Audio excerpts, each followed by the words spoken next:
Unsaon na to pagpadali sa mga proyekto nga gikinahanglan sa katawhan nga dili ikompromiso ang atong kinayahan.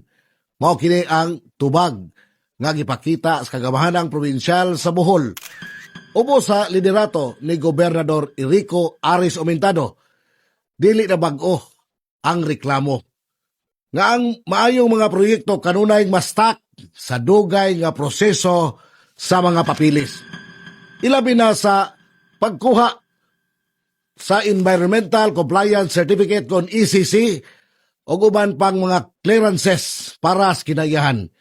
Imbis nga magbasulay, naglingkuray o nag-istoryahan na hinuon ang kagamanang probinsyal sa Bohol uban sa tulo ka mga kongresista sa distrito ngadto sa DNR Region 7. Aron lang yun o katubangon ang problema sa naandan.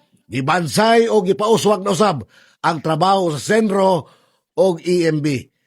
Gitangtang ang wa na kinahanglanan nga kalangan o gisiguro nga ang mataglakang subay gihapon sa balaod. Hinumdumi nga ang Bohol usa ka UNESCO Global Geopark. Mas taas ang sukdanan sa pagpanalipod niini. Ang pagpadali dili pagpabaya sa mga regulasyon kundili ang pagwagtang sa babag aron ang serbisyo makadangat dayon sa katawhan. Kini ang tinuod nga diwa sa strategic change agenda.